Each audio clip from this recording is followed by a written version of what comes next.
Olá, queridos amigos e amigas desse grupo de estudo. Hoje, dando continuidade ao estudo da série psicológica do Joana de Ângeles, vamos abordar o capítulo 7, Jesus e Justiça, do livro Jesus e Atualidade. No início desse capítulo, temos a definição de justiça e algumas considerações. Ela tem por objetivo reparar o dano causado e corrigir o infrator. A reeducação do infrator através de métodos disciplinares, limitando inclusive a sua liberdade, a fim de poupar a ele e à comunidade de males mais graves. Torná-lo útil à sociedade. E como pilar principal, deve propiciar direitos e deveres iguais a todos, sem distinção ou privilégios. À medida que o homem evolui e desenvolve os sentimentos mais nobres e aprimora a sua inteligência, as suas leis são mais brandas e a justiça mais equânime. Isso porque o grau de adiantamento moral dos indivíduos é que vai determinar a maturidade da sua sociedade. Podemos, de uma certa forma, relacionar a maturidade de uma sociedade com relação à justiça com a complexidade das suas leis. Numa sociedade evoluída moralmente, o senso de dever e justiça está introjetado em todos, não havendo necessidade do excessivo cerceamento dos seus atos por uma ação externa, ou seja, há respeito ao seu semelhante e passa a vigorar a lei do amor ao próximo. A nossa justiça, ela não é perfeita. Ela é corruptível, não equânime e exorta a punição. E por que ainda prevalece essa imperfeição numa sociedade tão evoluída com relação ao conhecimento? Porque ainda prevalece o egoísmo no coração dos homens. E a aspiração por uma sociedade mais justa, ela é antiga na civilização. Platão, na sua obra A República de Platão, considera a justiça uma das virtudes e somente através dela e do desenvolvimento do indivíduo pelo conhecimento e educação é que se vai obter uma sociedade justa. Kardec também nos traz essa questão através do Livro dos Espíritos, na questão 877, quando indaga aos espíritos acerca do relacionamento humano na sociedade. Da necessidade que o homem tem de viver em sociedade, nascem-lhe obrigações especiais. A primeira de todas é de respeitar os direitos dos seus semelhantes.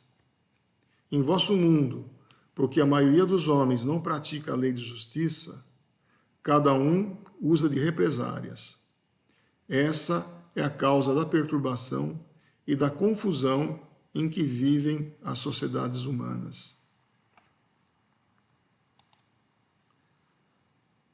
Eu gostaria de aproveitar a oportunidade e fazer uma releitura do símbolo da justiça, representada por essa deusa grega, considerando o nosso aprendizado da doutrina, acrescentado pelos conceitos da psicologia trazido pela Joana de Ângeles. Observando a venda nos olhos, podemos interpretar como um convite a um olhar introspectivo, um olhar voltado para dentro do próprio ser, para que possa descobrir a essência da justiça divina inscrita dentro dele. Continuando, a espada representa a sua luta interior para vencer suas más tendências que o impedem de praticar a justiça divina. A balança representa o equilíbrio entre o seu desenvolvimento moral e o intelectual, que o possibilita ascender a novos patamares evolutivos. Então, qual seria o roteiro para conseguirmos praticar ou desenvolver uma justiça equânime? Jesus nos trouxe seus ensinamentos, através dos seus exemplos, temos um guia de conduta moral irrepreensível. Jesus reconhecia que os homens se diferenciavam pelas suas conquistas intelectuais e morais, e que a hierarquia na qual se encontram é de aquisição pessoal e sem arrogância ou privilégios, a todos proporcionava as mesmas condições e oportunidades. Usava da benevolência com o objetivo de educar. Condenava a hipocrisia dos homens com energia, sem esquecer da compaixão por sabê-los enfermos da alma. Pregou a renúncia à arrogância. Viveu a humildade e generosidade. A justiça divina é a lei do amor. No homem há um sentimento natural que precisa ser desenvolvido. A verdadeira justiça é desejar aos outros o que se deseja para si mesmo. Sendo Deus todo bondade, justo e misericordioso, por que ainda existe sofrimento, aflição e sensação de injustiça na terra? A lei divina nos dá o livre-arbítrio para escolhermos e concretizarmos nosso programa de aprendizagem, ou seja, livre opção para elegermos o caminho a ser percorrido e expandirmos nossa consciência. Jesus, através das bem-aventuranças no Sermão na Montanha, nos deixou um roteiro que devemos seguir para podermos evoluir e atingir a nossa plenitude. Agora eu os convido a fazer uma reflexão acerca da justiça divina, revendo os conceitos de lei de ação e reação.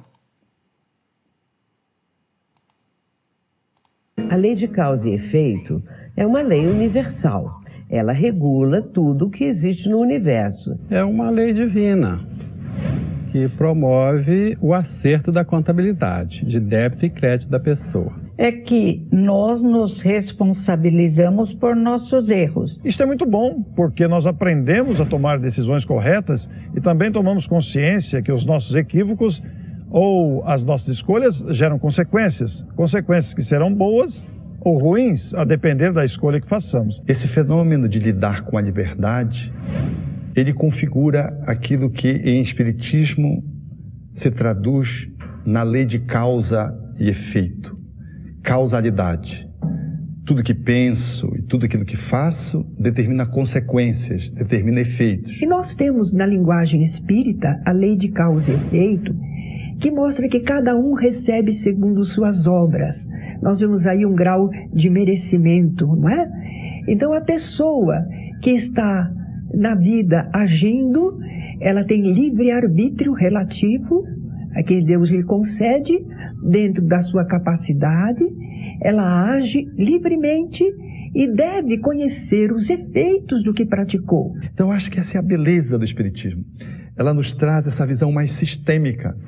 Mas veja, quem está no exercício do seu livre-arbítrio está nesse conjunto de forças que se lhe imputam, influenciam, que lhe determinam de alguma forma um determinado quanto ou uma determinada quantidade, um determinado volume de interferência para que esse livre-arbítrio possa ser operado, mas aquele que está ali, ele escolheu o corpo, ele escolheu a família, ele escolheu a sociedade onde ele está, ele tem um padrão vibratório que sintoniza com os espíritos que ele elege. Então nós não estamos aleatoriamente sob as influências espirituais quando reencarnamos. Quando nós reencarnamos, a cor da pele, o sexo, a estrutura familiar, ela faz parte também de uma escolha pré-existencial, física, reencarnatória. E ela vai nos subordinar, de uma certa forma, a esta ou aquela influência de um grupo social, que vai ter o maior peso ou menor peso na minha escolha. Assim, nós não somos absolutamente livres, mas também não somos reféns só dos fatores sociais, do corpo, das influências astrais, das influências espirituais. Tudo isso interfere, mas não determina. Nós é que fazemos, a partir dessas escolhas e a partir dessas influências, nós fazemos então as nossas escolhas. Jesus também disse: Com a mesma medida que medirdes, também sereis medido, mostrando que tudo que o ser humano realiza, tudo que ele faz na sua conduta, no seu cotidiano e mesmo através dos pensamentos, terá um efeito, uma ação e, em consequência, um efeito, uma reação adequada àquilo que a pessoa está realizando. Portanto, é o ser humano, na sua vivência, que está nessa dinâmica de realizar os seus feitos, que tem a causa nele mesmo. No entanto, como diz o Espírito Emmanuel, nós caminhamos na vida de conformidade com aquilo que nós fizemos de nós mesmos. Logo, essa autoapropriação da nossa existência, essa autorresponsabilização por tudo que acontece conosco, nos dá um sentido de soberania na relatividade da nossa existência sobre a felicidade ou a infelicidade, a dor ou o amor. Tudo que nos acontece nos diz respeito. Nós não podemos imputar a ninguém a má estrela, a boa estrela, aquilo que nos acontece. Aquilo que detemos é o que estamos colhendo do passado recente ou do passado mais longínquo. E aquilo que vamos colher amanhã resulta da nossa semeadura do presente. No livro Concepção Existencial de Deus, Herculano Pires diz: ninguém julgou ser no aqui ou no além. Deus é misericórdia e amor. É o próprio ser que se julga. Inflexíveis, nos julgamos com grande inflexibilidade e falta de amor. Interessante que só nos julgamos quando amadurecemos mais. Por exemplo, grandes criminosos vivem tranquilamente.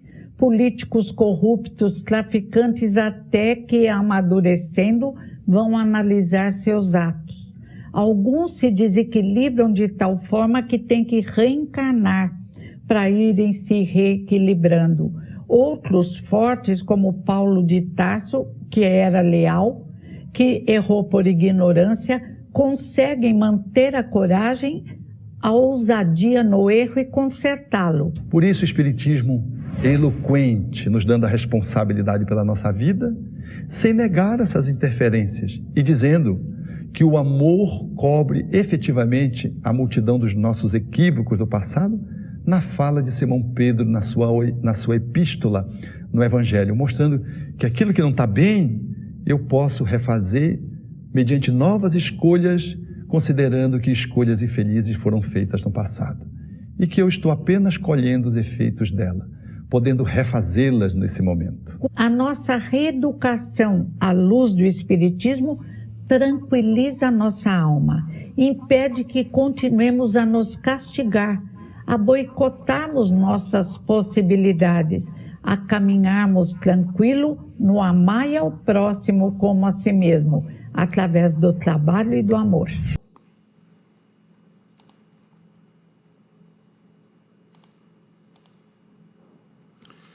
Bem, amigos, então o que é que a Joana nos recomenda? Qual deve ser a nossa postura diante da vida? E como podemos mudar nosso estado mental de enfrentamento e aceitação da nossa atual realidade? Primeiro, respeitar os direitos dos outros, assim como queremos que os nossos sejam respeitados. É primordial para restabelecermos uma postura de justiça e para desfrutarmos de uma vida de equilíbrio mental, emocional e social. Depois, uma reforma íntima através do autoconhecimento. Assumirmos a autorresponsabilidade por tudo que nos acontece. Assumir uma postura positiva diante da vida. E ter a humildade de aceitar a nossa condição atual, sabendo e tendo conhecimento e lucidez de que temos muito ainda a caminhar.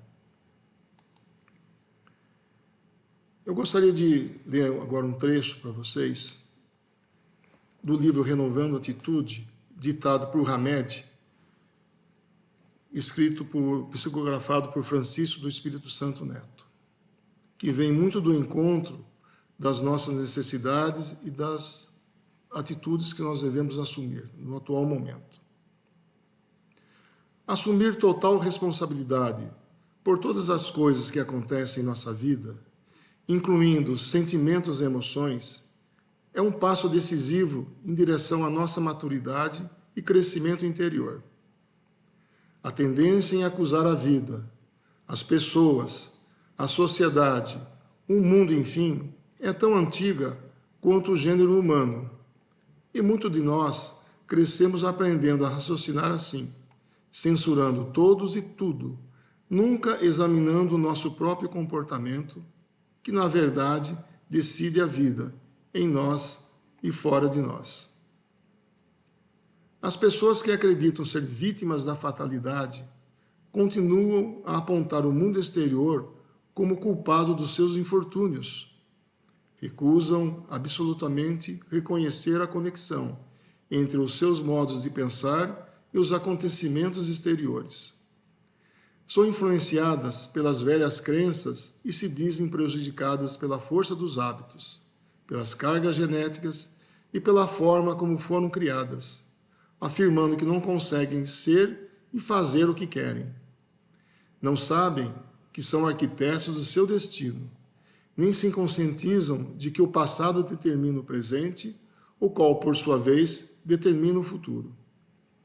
A vítima sente-se impotente e indefesa em face de um destino cruel.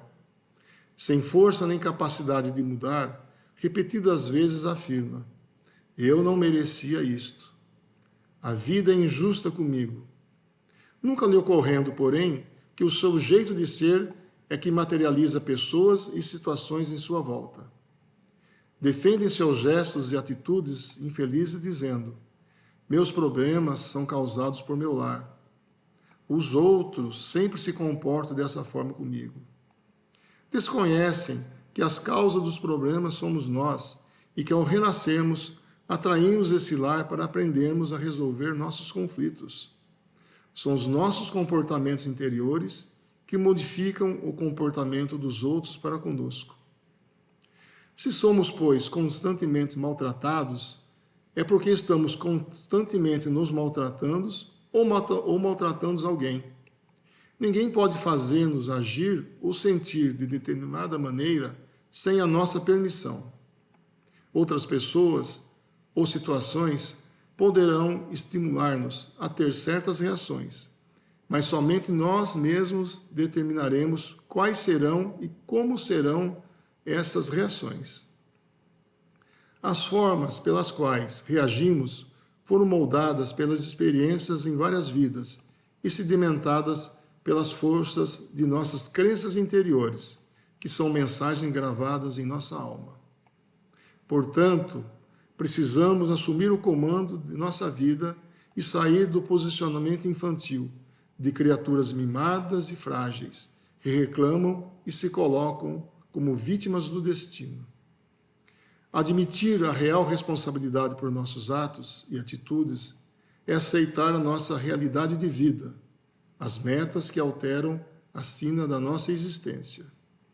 Em vez de atribuirmos aos outros e ao mundo nossas derrotas e fracassos, lembremos-nos de que as vicissitudes da vida têm, pois, uma causa, e uma vez que Deus é justo, essa causa deve ser justa.